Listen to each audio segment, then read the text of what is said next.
mag-apply ng non-pro, aware naman kayo na may CCK practical dun kay ko. Tama? So ngayon, si evaluator kasi hindi siya magbibigay ng exact instruction kung ano yung gagawin nyo. So kailangan nyo po muna i-perform yung blow baget. So paano nga ba yun? Yung po yung basic maintenance na natin yan. Okay? So kailangan nyo muna i-double check kung well-conditioned po ba yung inyong vehicle. So ngayon, pag nag-perform kayo ng blow baget, dapat hindi nyo muna papaandarin yung engine. Kasi pag pinaandar nyo kagad yan, automatic bagsak kagad. Okay? So ngayon, sa brakes tayo. Saan nga po ba nakalagay yung brake fluid? Familiar po ba kayo doon? So, dito po tayo. Tara. Alam nyo po ba i-open yung hood? Alam? Sige po, open nyo po. Sino mag-open? Sige ma'am, kayo. Open. Go. Check nyo dyan. Up, yan. Yan, sige, okay lang. Sige. So, bali po, it depende po to sa model ng vehicle. Minsan kasi nandito, minsan nandito. Ayun. Same sa atin, ito po. Hanapin niyo po yung ganyan sign. Okay? Balik tayo sa front. So, ngayon, in-open na natin yung hood. Pero open na nga ba talaga siya? Ayaw, no? Kasi po meron siyang tinatawag na secondary lock. Ano nga bang yung purpose nun? Para po hindi pa rin yung hood nyo pag nagpatakbo kayo ng mabilis. Okay? So, paano siya i-unlock? Papain nyo lang po yun nandito. Ang matang hood habang nakapull. Ito po medyo mabigat to ng konti. So, kailangan nyo lang. Hood stand. Pasok po dito. Okay? Dito po kayo sa right side ko. So, sa brakes tayo. So, ito po yung brake fluid reserve 1. No? So, meron po tayong dalawang level po dyan. Maximum and minimum level. Si brake fluid po is hindi po siya dapat nagbabawas. Naka-maintain lang po siyang max. Pag nagbawas po yan, automatic may leak kayo. So, pag may leak, naubusan ng fluid, pwedeng mawalan ng preno. Okay? So, ngayon po, kung hindi man siya nagbabawas, dumudumi lang siya. Ang kulay ng brake fluid, yellowish. So, check natin kung yellowish pa ba. Ano kulay? May pagkakulay lumot na. Ayun, no? Medyo dark na siya ng konti. Okay? So, ngayon, tuwing kailan nga po ba siya pinapalitan? Ito po, hindi nyo naman po kailangan siya isama sa every change oil. Babase lang po kayo doon kay odometer. Every 40,000 po yung pagpalit niya. Okay? So, ano nga lang po ba yung applicable na brake fluid sa kanya? Nakalagay na po yan sa cup niya. .3 or .4 brake fluid only. Hindi ko pwedeng engine oil ilagay dyan. Okay? O sir, paano po yun pag nagbawas? Pwede po ba natin siya lagyan? Hindi po. Sabi ko nga sa inyo, pag once na nagbawas yan, may leak. Okay? So, ganun lang po yan. O next, anong L? Lights, no? Yung mga nag-TDC, nakalimutan na? Okay. So, sa lights, no, paano nga po ba natin? Ang kailangan nyo lang po dito, kailangan nyo buksan lahat ng ilaw para makita nyo po kung merong busted na valve or wala. So, paano natin siya i-open? Punta kayo dito sa inyong driving side. Yan, driver side. After that, open nyo yung accessories. So, paano natin malaman kung naka-open na yung accessories? Iilaw lahat ng indicator lights. Yan. On nyo hanggang headlight. Light on. After that, reverse light. On nyo rin. Naka-on na siya lahat. The next, check nyo sa front. Tara. Tingnan natin kung may busted na valve. So, just in case na naman, kung merong busted na valve, kailangan nyo po yung i-report kay evaluator para malaman niya kung nag-check talaga kayo. Okay? So, functioning lahat. Headlight, low beam, hazard light. Okay? After nyo mag-check sa front, kailangan nyo rin tignan yung rear. Ano makikita natin ilaw dun sa rear? Ano po? Hazard light, ano pa? Reverse light, ano pa? Daylight. Check natin. Tara. So, yan siya. Functioning lahat. Okay? Front and rear, kailangan nyo double check yan. Kasi minsan may pakulo sa LTO dyan. Ginagawa nila, tira. So, pag hindi ka nag-check maigi, pwede ka nilang i-minus points or direct bagsak agad. Okay? Next, after nyo mag-check ng lights, kailangan nyo po i-off yung accessories. Bakit? Okay? Off natin. Yan. Off ng ilaw. Hazard light. Yes. Ting O. O. Punta tayo sa BL. Oh no. Oy, No. sino familiar sa tinatawag na deep stick? Yung stick na mahaba. Yung pinag-check nila. Sino familiar doon? Sino na nakita ng ganun? Nasaan siya? Saan po? Yan, ito po, no? So, minsan, it depends to sa model ng vehicle. Minsan yung deep stick nandito, minsan nasa middle, minsan nasa left side. Ang hanapin nyo po dito yung tube niya. Okay? Minsan may sungkitan, minsan wala. Okay? Pag nag-perform kayo ng oil, make sure nyo nakapatay yung engine. Para lahat ng oil nyo bumaba. Kasi pag naka-on kasi yung makina, syempre nag-circulate yan. So, hindi nyo ma-determine kung naka-level or hindi. Okay? So, hugot. Yan. Kalat siya, di ba? So, dapat meron kayong tissue pag nag-perform kayo nito. So, pupunasan namin. After nyan, dapat yung level ng oil nasa pangalawang bilog or nasa middle ng low and high. So, ididip nyo ulit para malaman nyo kung naka-level. Kung gusto nyo. Yan na siya.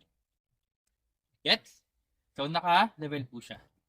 Sir, tuwing kailan nga po ba tayo magpapa-change oil? Ano po yung basihan natin? Ano nga ba?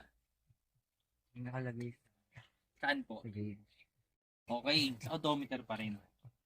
For example, pag brand new ang vehicle, ang sa every 1,000 ang change oil natin. Pag medyo matagal-tagal na yung vehicle nyo, mag-stick kayo every 5,000 odometer. O, paano 5,000? For example, ang tinakbo na ng vehicle na kabuuan niya, 40,000. Kung 5,000 reference mo, kailan ka magpapa-change oil? 45. Yun. After 45, 50,000 naman. Okay? Next, anong W? Pills. Okay, water. Ay, water. So, Water ba? Opo. So ngayon, ano nga po ba nilalagay ng tubig vehicle natin? Saan yung nilalagay ng tubig dyan? See? Anong tawag dyan? Radiator. Okay? Minsan, di ba, binubuhusan yan. So ngayon, ito po yung ating coolant. No? In the word of coolant, ano po ba yung trabaho niya kay engine? Nagpapakul ng alin? Ng engine para hindi overheat. Okay? So ngayon po, nagpaanda na tayo ng engine. So mainit na to. So ngayon, wag niyo siyang i-check kahit umaandar yung makina kasi po may pressure po yan. Okay? So, yun, pwedeng pumutok, no? So mag-check na lang kayo dito sa radiator reservoir nyo. So meron pong ulit dalawang level yan. May full and low. Yan po. Sa baba. So ngayon, si coolant, dapat hindi siya gaano nagbabawas. Pag once na malakas yung bawas niya, automatic may leak na naman. So, pag may leak, possible niyan, pwedeng dun siya mag-overheat. Okay? So, ngayon, sir, paano pag nagbawas? Pwede po ba siyang refillan? Yes po. Pwede. As long as coolant pa rin. Okay? O ngayon, sir, pwede po ba yung tubig? Kasi napapansin ko sa mga jeepney driver, ang nilalagay nila tubig eh. Pwede. As long as distilled water. Huwag yung galing sa gripo. Kasi pag galing gripo po kasi, syempre, may halong dumi na yun. Dumi na yan, pwedeng yun yung bumara dun sa mga host ng coolant nyo. So, dun siya pwede mag-cause ng overheat. Okay? Si coolant po, meron siyang iba't ibang color. Meron siyang pink, blue, or red. Bakit nga ba may kulay ang coolant? Tingin nyo. Yun. In short, no, para ma-determine nyo kagad kung ano po yung nag-leak sa vehicle nyo. For example, may tumutulong sa ilalim ng vehicle, kulay pink. So, coolant kagad. Hindi nyo na kailangan hanapin dito. Okay? Paano pag black? Engine oil. Dalawa yun kasi meron kasing transmission oil and engine oil. So, dapat masabi nyo na maayos yun. Paano naman pag yellowish? Ano sinabi ko kanina? Ano yan? Brake fluid. No? Paano naman pag rainbow? Oo. Lahat na yun. Meron yun sa kalsada, di ba? Pag umuulan, puro rainbow. Ano yan, tingin nyo? Lit lahat. Gasolina. Gasolina. Kasi syempre, alcohol din eh. Okay? So, yun yung kagad malaman kung ano yung nag-leak sa vehicle. Ngayon po kasi, si coolant po kasi meron siyang 50% water, 50% liquid. So ngayon, kaya yung ibang driver is tubig ang nilalagay kasi si coolant kasi medyo may kamahalin ng konti. Yan, pag once na papalitan nyo po siya, kailangan nyo po muna ipa-drain yan. After that, pag gusto nyo lagay ng tubig, pwede naman. 30 to 40,000 kilometers. Yun. Parang same lang din siya kay brake fluid. Okay, so ganun siya. Ngayon, pwede naman ng tubig, pero kasi mas better pa rin ang coolant. Mas mabilis kasing evaporation ng water compared kay liquid. Palit ka ng palit. Yun. Diba? Kung napapansin nyo, diba, jeepney driver, every magpapagas, lagay siya ng lagay. Kasi nag-evaporate kasi kagad. Po. So, ganun yung nagiging problem niya. Pwede naman ng tubig, ulitin ko, pwede yan tubig. Mas mabilis nga lang evaporation niya compared kay coolant. Question? Wala naman. O, next. Ano yung B? Another B. Tapos na tayo sa blow. B. Ano yung another B? Ano yung nagpapagana sa cellphone nyo? Battery. Yun. Battery. Ilang years lang lifespan ng battery? 2 years. It depends pa rin yan sa paggamit nyo, sa driving habit nyo. Paano nga ba yun, sir? For example, nag-park ka, pero palagi mo nakakalimutan patayin yung fan o yung hazard light, so mas mabilis siyang malobat, madiskarga. Okay? So, every tuwing magpa-park kayo, make sure niya lahat po yan nakapatay. Ilaw, low light, hazard light, fan, lahat dapat nakapatay. Okay? So, ngayon, paano nga po ba, sir, i-check natin yan sa battery pagka ang kailangan nyo na i-check yan, mga ma'am and sir, yung terminal. Meron kasi tayong dalawang terminal, positive at saka negative. So, kailangan nyo lang po siyang alugin, kung maluwag o hindi. Alog? Alog. Kasi pag maluwag po yan, possible niyan, pwedeng hindi mag-start yung vehicle. So, just in case, pag nag-start kayo ng engine, like, nagka-crank lang siya, huwag nyo agad isipin na sira yung battery nyo or sira yung vehicle nyo. Kailangan nyo lang muna i-double check yung terminal. Baka kulang na sa higpit. So, paano yung higpitan dyan? Itong nuts niya. Higpitan nyo lang po yan. Okay? Ito po. Gets po? Next. Ano yung A? A. Pag-gets na tayo, ha? Ano yung A? Alternator. Ano yung tawag sa mga ano nyo? Pinta, singsing. Accessories. Yun. Ano nga ba yung accessories ng ating sasakyan? So, yan. Meron tayong tatlong basic tools na tinatawag. Early warning device, jack, car wrench, busina, and yung mga lights. Yun po yung mga accessories natin, no? So, nag-check naman na tayo kanina, so okay na siya. Next, ano naman yung G? Gas. So ngayon, paano nga ba natin malaman kung meron pa tayong gasolina? Through fuel gauge. Or, i-check nyo dun sa may fuel tank. Dito po tayo. Kung saan ni-refill yung fuel. So ngayon po, pag once na,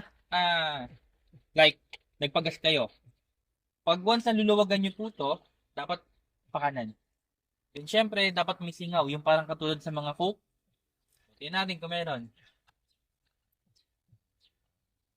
Ayan. Meron konti. Okay? So, okay naman siya. Pero pag once na wala po siyang singaw, possible niyan, si pump attendant, baka hindi niya masyado naigpitan. So, minsan naman, baka kailangan ng palitan tong rubber. Yung black. Kasi syempre, alcohol nga yung gas. So, pinapanipis niya po yan. Okay? So, ngayon, paano nga po ba natin malaman kung ano lang yung applicable sa kanyang fuel? Naka-indicate na po yan dito. Ayan, unleaded fuel only. So, hindi nyo siya pwede haluan ng diesel or anything else. Dapat unleaded lang siya. Okay? Kung hindi nyo naman makita dito, doon kayo mag-check sa driver's manual guide niya sa mismong vehicle. Okay? Kasi pag ibang gas ang hinalo nyo dito, baba yung makina. Kunyari, diesel nilagay nyo, ibababa yung makina. Linisin lahat yun kasi masira yung makina nyo. Gets po? O, next. Ano yung E? E. Engine or electrical. So, sa lahat ng accessories natin, like yung ilaw, busina, before kayo magpalit ng bagong busina, i-double check nyo po muna yung fuse nyo. So, nasan nga po ba yun? Dito kayo. Meron kasi tayong tinatawag na fuse box. Ito po. So, bawat accessories natin, meron po siyang relay. No? Yan. Ito po yun. So, for example, nasira yung busina nyo. Saan nga po ba dito yung horn? Ito po yung guide nyo. Yung diagram. Oh. Yan o. Horn. Type to. Yan. 30A ST. Sulat ba Hanapin nyo yun? dito. Yes po. Ito siya. Horn. Ito siya. Ito yung busina natin. Nakasulat horn. Yan po. O nasa uluhin mo yung code niya. Yes po. Hello? Yan ba? Sundan nyo lang. Yan o. Ito na mismo yung diagram niya. Kasi ito yung relay. Ito yung fuse. So, yan siya. Horn. Ayan naman, ayun o, makita nyo dito. 30AC. Ito naman, yung 30A. Ito naman, ito, horn ulit. 10A. Ayun ka lang, horn. Yan yung maging guide nyo. So, dyan nyo siya hanapin. Kunyari, sira yung busina nyo, di ba? Hanapin nyo yung fuse niya, kung saan yung may sira dyan. 10A horn. So, ito siya. Gitna. No? So, paano natin siya tatanggalin? Meron tayong fuse clip na tinatawag. So, tanggalin ito. Hugot. Yan. So, paano natin malaman kung sira yung fuse, no? Di ba po merong letter V? Kapag ganon. So, pag putol po yan, sira siya. Gets? Sir, paano po natin siya papalitan? Meron po tayong tinatawag na reserve. Kung 10 lang siya, 10 amperes lang, dapat 10 lang din inilipat. Hindi pa pwedeng 20 yung ipalit mo dyan. Gets? So, kasi may mga lang kasi dyan, exact amperes lang yung pwede. Hindi pa pwedeng bawat pwede pumasok. Okay? So, dapat kayo. So, huwag nyo kagad papapalitan yung busina nyo, ha? Double check nyo po muna yung fuse nyo. Kung okay pa ba o hindi na. Okay?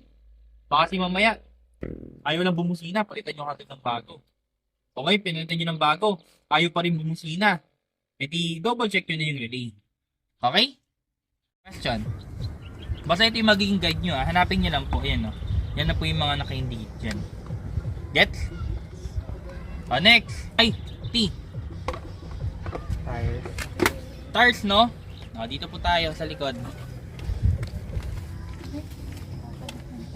Minsan po, no, si LTO, nagtatanong siya ng, bigla siya nagtatanong, like, ilan ng tires na meron tayo sa 4 wheels vehicle?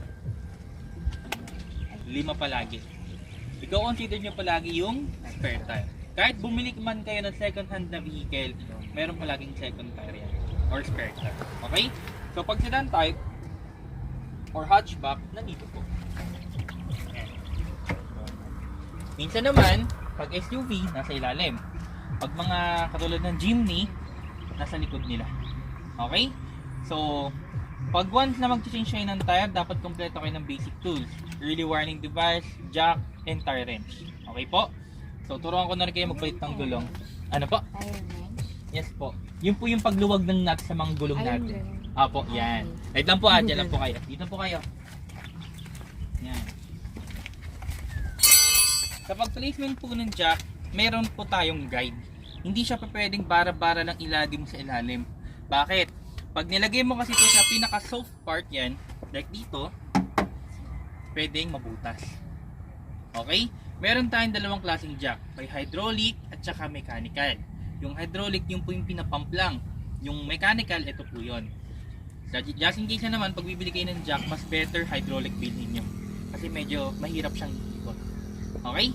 So, ito po yung guide natin. Yan. So, silipin nyo. Layo kayo konti. Makikita nyo sa ilalim yan. Ito po. Kita? Ah. Yan. So, dyan may ilalagay yung center ng jack po. So, angat muna ng jack.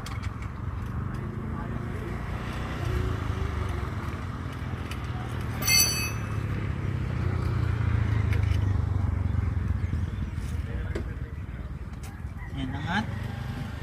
Angat. Yan. Kami na yan. So, dito. Patulong eh. Ayan na, nalagay ko na yung jack. Okay. So, settings lang po muna nung jack. hindi natin nilift agad para magkaroon tayo ng resistance sa floor. So across po parate pag nagtatanggal tayo ng mga lug nuts. No? So, so kapag naluwagan po yan, no? Imaginary na lang para hindi ganun tayo katagal.